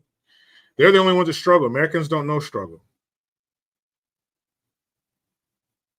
When you were born, you know the only reason that American babies can't talk when they're born is because they have a silver spoon in their mouth. Hard to talk with a spoon in your mouth, isn't it? Yep. And Mayor Adams, he keeps crying. Well, help me. Help me. Help me. Federal government, help me. You asked for it, buddy. You're out of your damn mind. The nerve. The nerve. You yelled and shouted. You're standing on top of the tallest building in New York, banging with a wooden spoon on a frying pan. Hey, look. Illegals. Come over here.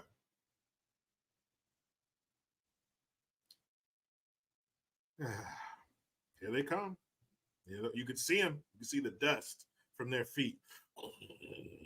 Here they come, marauding across the plains, across the horizon. Here they come. Wait, no, you guys actually showed up. No, no, I didn't mean it. I was just kidding. Estoy bromeando. I joke. I kid. It's too late, buddy. They're here. They're here. Gloria, what is your problem? Somebody give Gloria some attention, please. I don't get it. I was just kidding. Oh, you're here, Eric. You dumbass. Hey, dumbass. They're here. Mayor Adams. Yeah, what's going on? They're here. Who? The illegals you called for. What? They did? Yeah. Remember? You yelled and screamed, and I'm a sanctuary city, and I'm so fucking awesome and cool. And we vowed that every migrant that comes here is going to get a hand job and a full stomach. Well, who wouldn't show up for that? Who wouldn't say, hey, if you show up here, I'm going to give you a hand job and a full stomach? Who has the power to turn that down? Fellas, huh? A woman offers you a hand job and a full stomach. You're powerless against that. Fucking powerless. So what do you expect? Basically, that's what we give them. We give them a nice slippery HJ and a belly full of good vittles. Who wouldn't travel halfway around the world for that? Right, wait a minute. You're going to give me a hand job to completion? Till I go in your hand? And a full stomach where you got to unbutton, you got to wear sweatpants after that? Let's say no to that.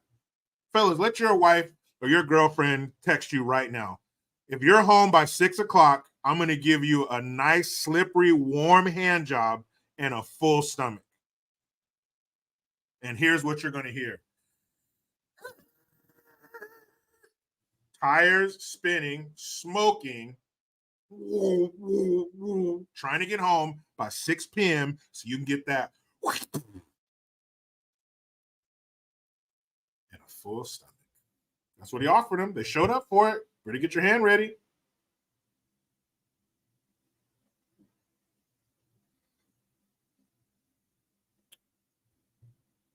Gloria, don't get excused from here, okay? You're getting close. You're getting real close, player. I'm going to do this. I'm going to talk about this on Instagram with Eric Adams. If I come back and I see that you posted something stupid, you're going to be excused from that. So check this out, guys. This is the mayor of New York City before and after.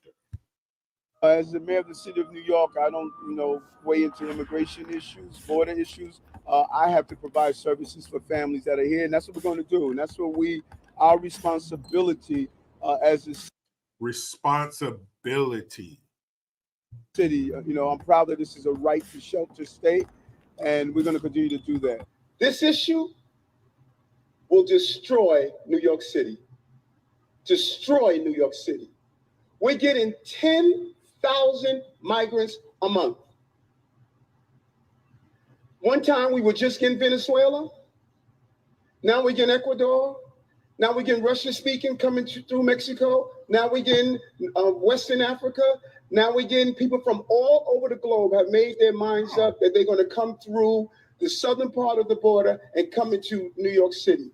As the mayor of the city of New York, I don't, weigh into immigration issues, border issues. I have to provide services for families that are here, and that's what we're going to do. And that's what our responsibility as a city. I'm proud that this is a right to shelter state, and we're going to continue to do that.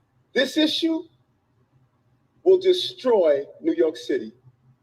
Destroy New York City. Wait a minute. Why would you invite something upon your city that could possibly destroy it? Did you not have the foresight?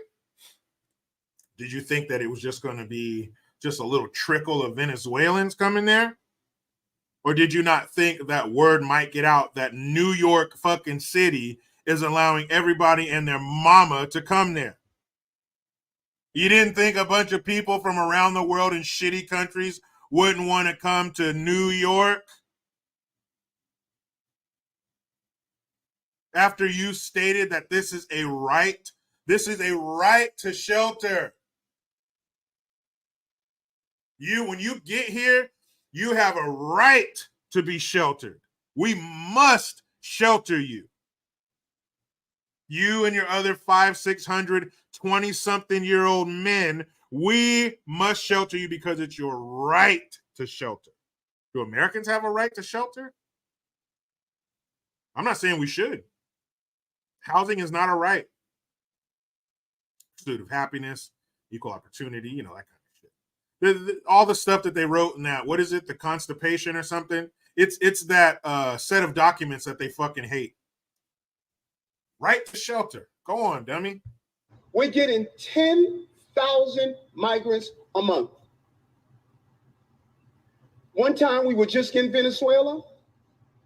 Now we're in Ecuador. Now we're getting Russian speaking coming through Mexico. Now we're getting Western Africa.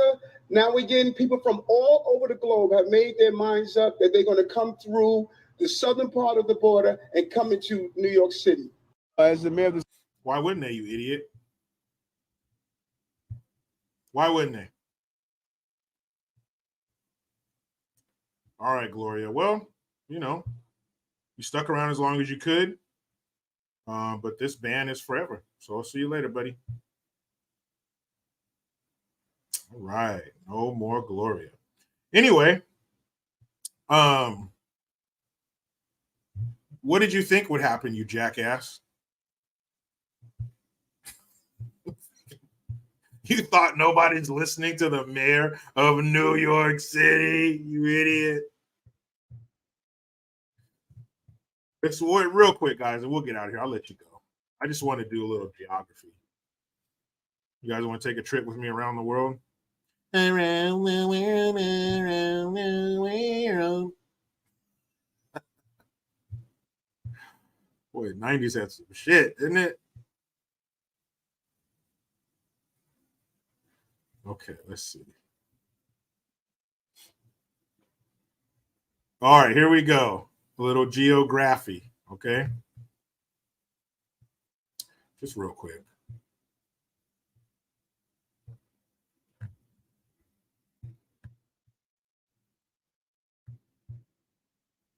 So here we are. Why does it keep zooming in? Here we are. America, right? Where was Miss Cachapula, wherever she was from? She was from Ecuador, pinche Ecuador. Where is it? Trying to find it. Ecuador. There you are. So, the whole seeking asylum thing, because this is what they're all called, asylum seekers. That's why they're throwing their passports into the winds of the desert, because they're asylum seekers. You're supposed to seek asylum at the first country that you come to on your journey. You got options, Ecuador. You could hit Peru. You could hit Colombia. But these are the two places that you should seek asylum, right here. Once you decide to forego Colombia or Peru, you are no longer seeking asylum. You are entering the country illegally. Peru, Ecuador. Life is about choices. You got options. Okay, we're getting people from Brazil. Look at all these countries. Brazil has more options. Uruguay, Paraguay, Bolivia, Peru, Colombia, Venezuela, Guyana, French Guyana. You got 2 Guyanas. So these are the countries you should have gone to instead of all the way up here, the baddest motherfucker in the world. I know we're nice. I know we're the greatest country. I know we're the hottest club, but you can't just roll up in here. Sorry. Mexicans are the only people who could possibly claim asylum in America because this is the first country that they come to, unless they want to go through Guatemala. But he says they're getting from Venezuela. Venezuela. You could have went to Guyana or Colombia. That's where your asylum journey should have stopped, not all the way up here to New York. He says they're getting people from Western Africa. Damn, look at all that. Getting people from Egypt, Morocco. Look at all the countries you could have gone to. Maybe Morocco. Morocco's the only country in Western Africa. Well, not the only one, but all these border ones here. But you guys could have sought asylum here. Morocco, maybe. No, Spain. You got to go to Spain, Morocco. Sorry. Egypt. Damn, look how far Egypt is. Russia. You're getting people from here, from China, from Pakistan. Look at all these countries you were supposed to go to before you go all the way over here. China. Look at Russia. Look at all the stands in here. Afghanistan, Pakistan, Kazakhstan, Tajikistan, Turkmenistan, Pakistan. But you pick this over here. People, what a shame. But that's the bullshit they're going to keep telling you. Asylum. We're seeking asylum. Yep, that's a lot of asylum. You could have sought asylum somewhere else. But of course you pick America. I get it. You're outside of Club America. Girls walking around with trays of alcohol and buffalo wings and shit. All the ladies scantily clad, fat titties and ass. I know you want to come in here, but you can't. Unless you do it legally.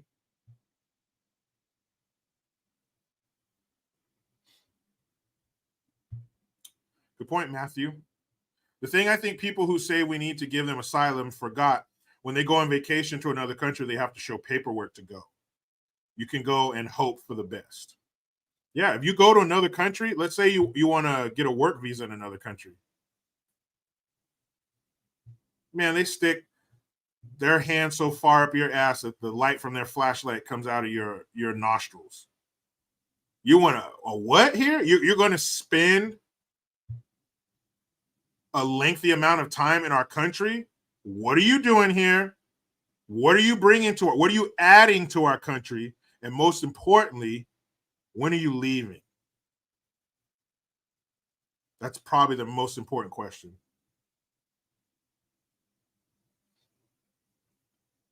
When are you leaving?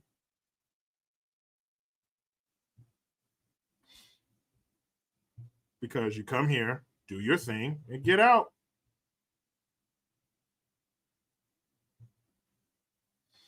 I don't know. We're so stupid.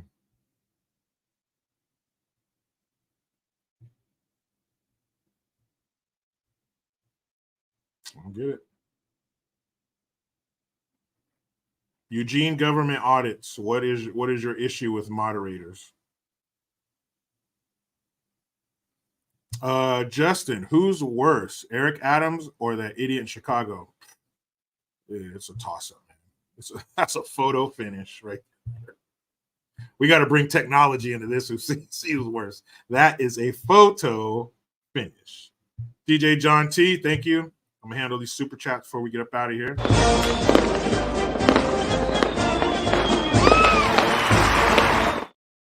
Thank you, DJ John T. Says, hi, Jericho. Again, did you get my mail? Email? I think I did. I'll check it out when I'm done here. That's usually when I check out my email. It's after, but I will look into it.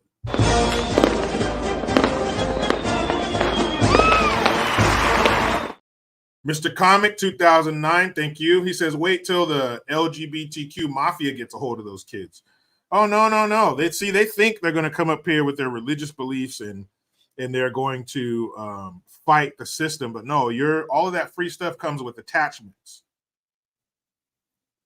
You're not just going to get all this shit for free. You must vote for them. And that also means you must take their indoctrination and whatever rainbow shit they try to shove down your kids' throats. Oh, no. You don't get it that easy, Mr. Illegal.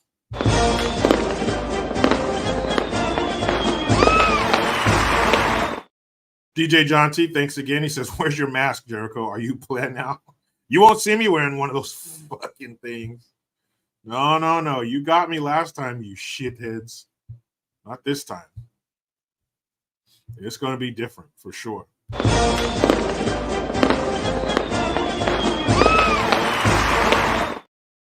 Thank you, Brian Williams.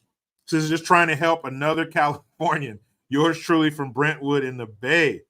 1776 2.0 is the only solution, too. I agree, man. That's where they're pushing us. They're definitely pushing us in a corner. They're definitely selling the American dream wholesale to their new voting bloc, just bringing them in by the thousands. I'm surprised that Sloppy Joe hasn't sent a construction crew down there to just knock the wall down. I'm surprised he hasn't just fired all the Border Patrol agents and just come on over wherever you want, wherever you're from, whatever your intentions, the drugs you're bringing, the disease you're bringing, the twisted, fucked up cultural beliefs you're bringing. Come on in. Maybe there's more. There's still time. Maybe there's still time to do that. I wouldn't put it past them. This is some crazy shit.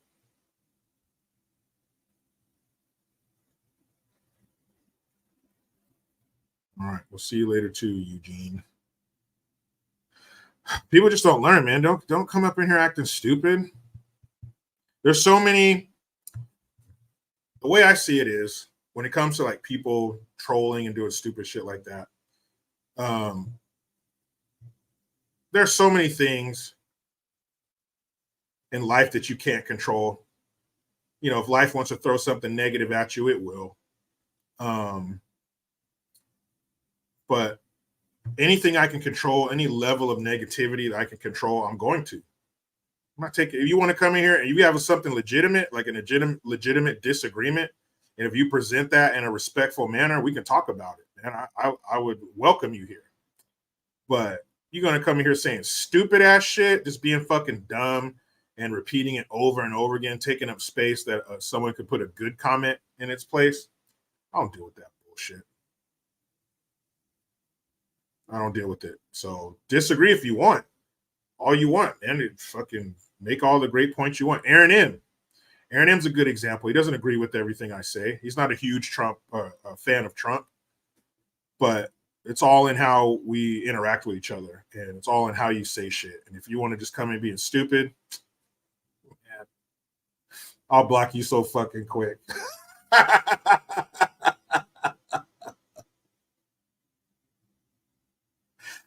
And I'll block you so quick and not give it a second thought. This is my world, and you're just a squirrel trying to get a nut. Anyway,